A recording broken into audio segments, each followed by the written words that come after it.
ये बहू ना, ये दरअसल डायन है ये। विक्रम, बाबूजी, इसने आप दोनों पर जादू टोना किया। बाबूजी, वो जो टेंडर है ना, कॉन्ट्रैक्ट, वो मेरे हाथ से इसकी वजह से किया है।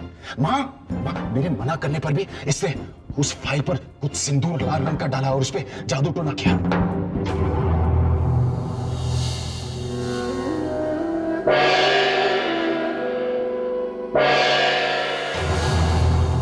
देखो देखो कैसे देख रही है, देखो देखो बाबूजी। नहीं माँ जी, ये झूठ है, मैंने ऐसा कुछ नहीं किया। बाबूजी, भांडा फूट गया, झूठ बोल रही है क्योंकि पकड़ी गई। बाबूजी, इसे घर से बाहर निकाल देना चाहिए। मैं कहता हूँ कि छोड़ दो। बाबूजी क्या कह रहे हैं? बहुत सुन ली हमने। हर चीज की भी एक हद होती है। वही तो मैं कह रहा हूँ बाबूजी, हर चीज की हद होती है। ये आज क्या हो गया तुम्हें? ये कैसे बातें कर रहे हैं तुम? मती मारी गई है इसकी। एक बात कान खोल कर सुनो। अगर तुमने बहू को आइंदा हाथ लगाया तो मैं तुम्हें इस घर से बाहर निकाल दूंगा।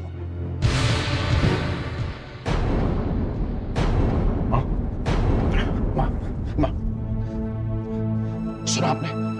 ये जादू टोना नहीं तो और क्या है? अपने खुद के सगे बेटे को एक पराई औरत के लिए घर के बाहर निकालने वाले हैं। माँ, मेरा कुछ हक बनता है यहाँ पे कि नहीं? माँ, मेरा कोई हक बनता है कि नहीं यहाँ पे? हाँ। तो फिर मैं आपको, बाबूजी, देखो, माँ ने भी कहा है मेरा हक बनता है यहाँ पे। और अगर कोई मेरा हक छीनने की कोशिश, अगर तुम मेरा हक छीनने की कोशिश करोगी, अगर ये मेरा हक छीनने की कोशिश करेगी, मैं तुम्हें जान से मार दूंगा।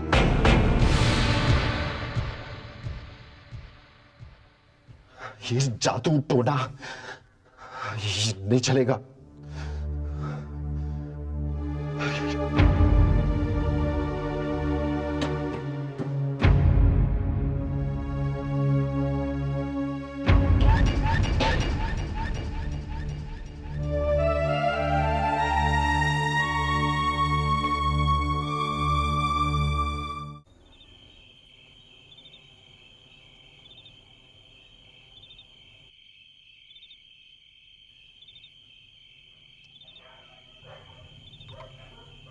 लीजिए बाबूजी, आपकी दवाई।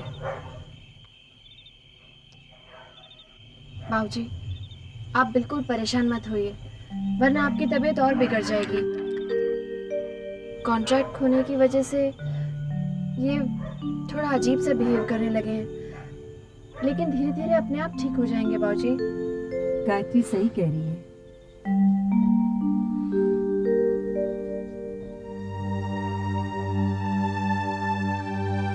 क्या सोच रहे हैं आप? मैंने एक फैसला किया है रेवती। कैसा फैसला? मैं अपनी बिजनेस की बागडोर गायत्री के हाथ में सौंप देना चाहता हूं।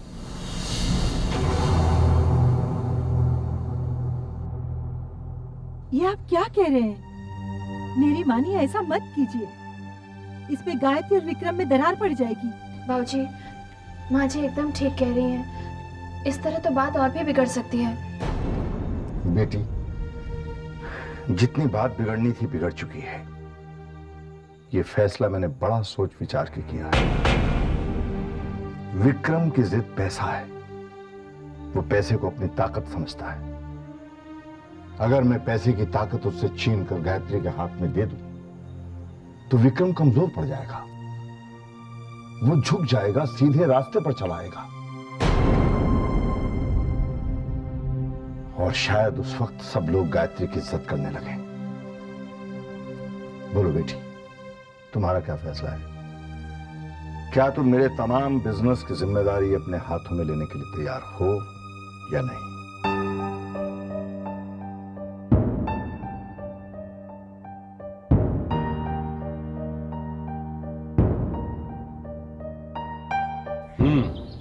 तो ये बात है, लेकिन बेटा ऐसा करने से प्रॉब्लम बढ़ सकती है। मैं मानती हूँ मामा जी, लेकिन बाबूजी मानने को तैयार ही नहीं है।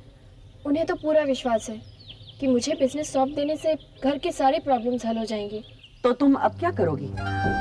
मामी, मैं बिजनेस की जिम्मेदारी नहीं संभालना चाहती। मैं अपने घर को टूटते हुए नहीं देख सकती मामा। कितनी खुदगर्ज हो तुम।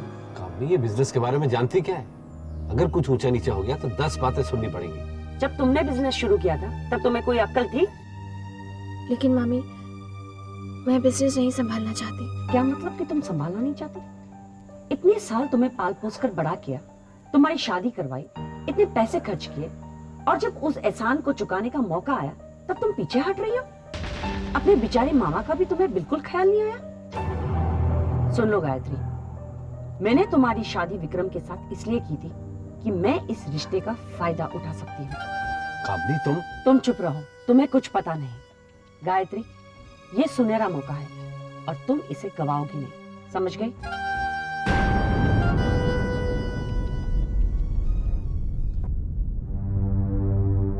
कितनी खुदगर्ज हो तुम। अपने बेचारे मामा का भी तुम्हें बिल्कुल ख्याल नहीं आया।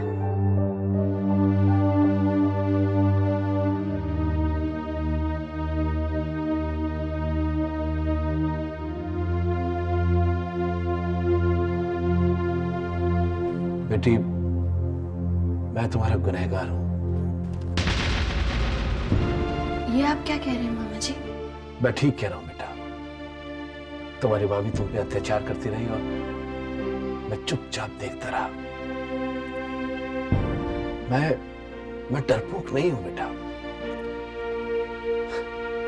बस कभी लड़ नहीं पाया, ना अपने हक के लिए ना तुम्हारे।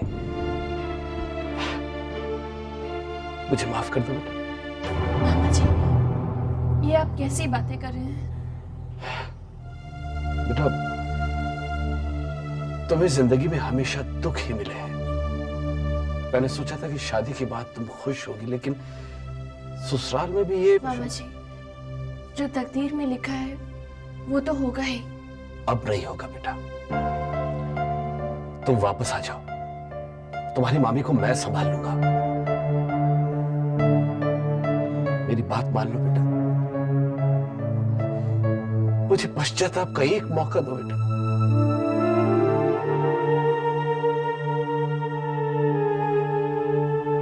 क्या सोच रही हो बेटे? ये नहीं हो सकता मामा जी। क्यों नहीं हो सकता बेटे? मैंने देवी माँ के सामने कसम खाई है,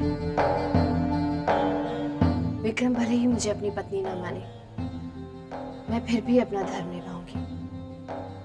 वो चाहे माँ जी और बाबूजी को कितने भी दुख दें, मैं फिर भी उन्हें बदलने की कोशिश करूंगी।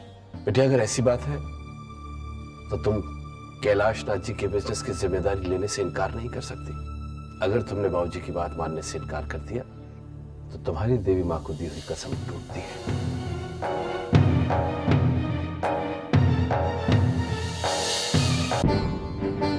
कुछ समझ में नहीं आ रहा माँ, मैं क्या करूं? मुझे इस दुविधा से बाहर निकालो माँ, मुझे रास्ता दिखाओ।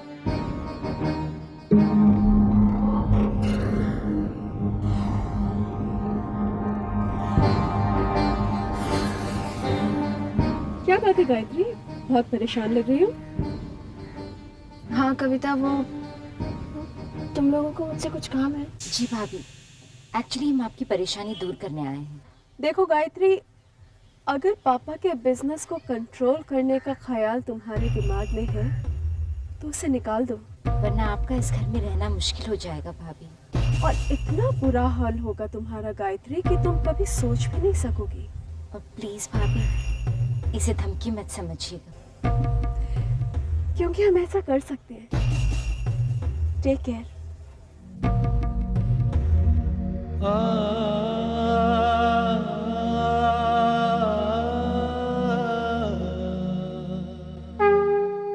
माँ, ये तुमने मुझे किस धर्म संकट में डाल दिया? सास ससुर के रूप में माँ बाबूजी ने माता पिता का प्यार दिया।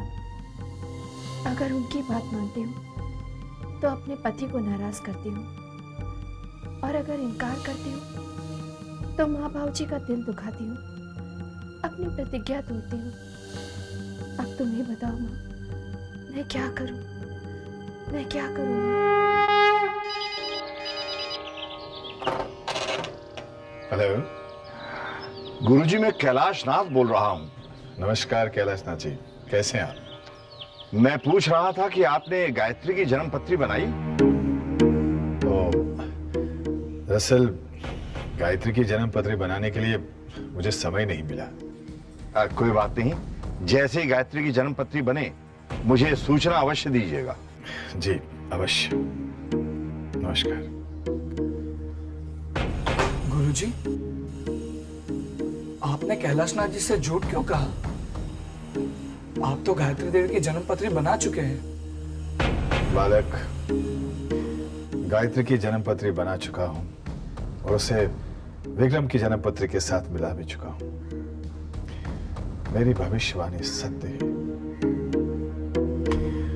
अब गायत्री के जन्म पत्र के अनुसार उसकी मृत्यु अब दूर नहीं है।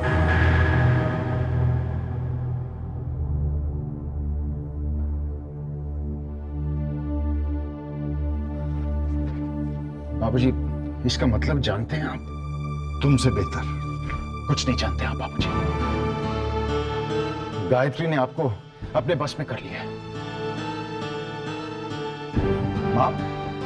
मां, प्लीज बाबूजी को समझाओ, इस पे दस्तखत करने का मतलब क्या है? गायत्री हम पर राज करेगी, उंगलियों पे नचाएगी हमें।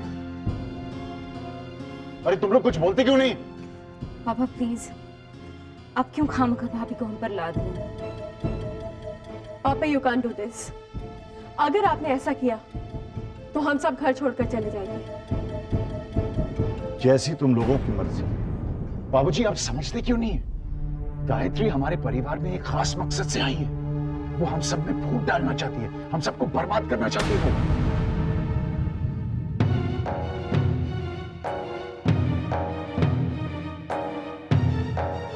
आओ बहू।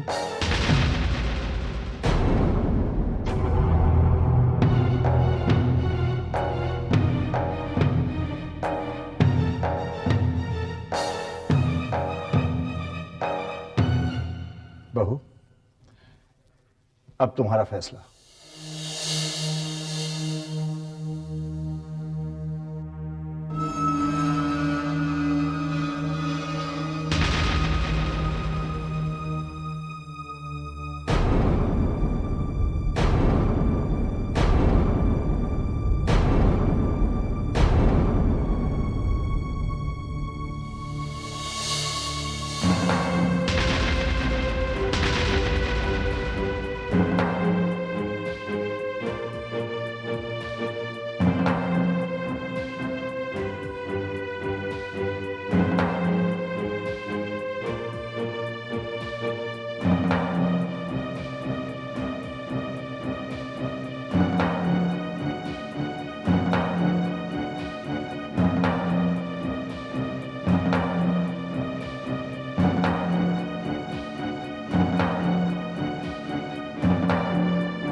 आओ आओ।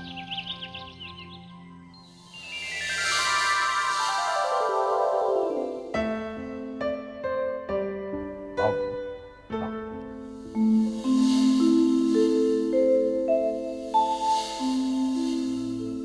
Good morning sir. Morning morning morning morning sir. Morning good morning sir. Morning.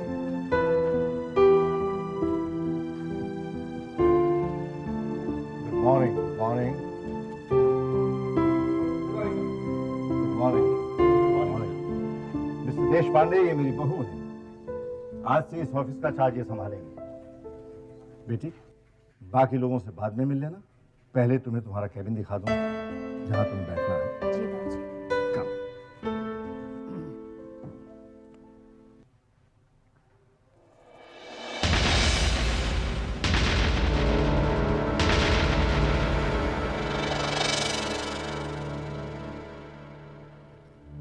अरे, तुम रुक क्यों नहीं बेटी? आप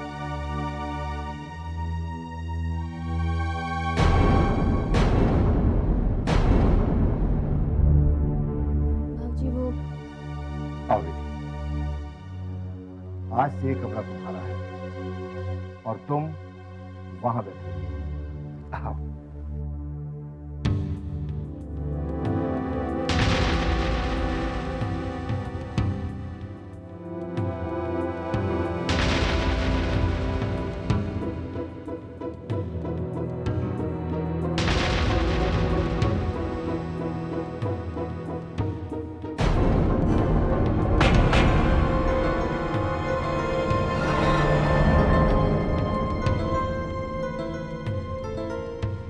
ये आप क्या कर रहे हैं बाबूजी?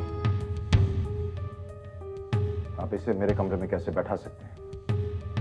बहू, इस कमरे को मैंने अपने हाथों से डिजाइन किया है, किसी को बदलने नहीं दिया। अगर तुम चाहो तो इसे बदल सकते हो। बाबूजी, आप सबके सामने मेरी इंसल्ट कर रहे हैं। आओ बैठो। विक्रम, हटाओ वहां से। बाबूजी मैं किसी और कमरे में बैठ जाऊंगी। Vikram, I said move. बाबूजी, आप हमेशा मुझे नीचा दिखाने की कोशिश क्यों करते हैं? विक्रम, मैंने कहा कि कुर्सी छोड़कर हट जाओ। इंसल्ट मैं बर्दाश्त नहीं करूंगा बाबू। विक्रम, अगर तुम वहां से नहीं हटे तो मैं तुम्हें इस कमरे से बाहर निकालूंगा।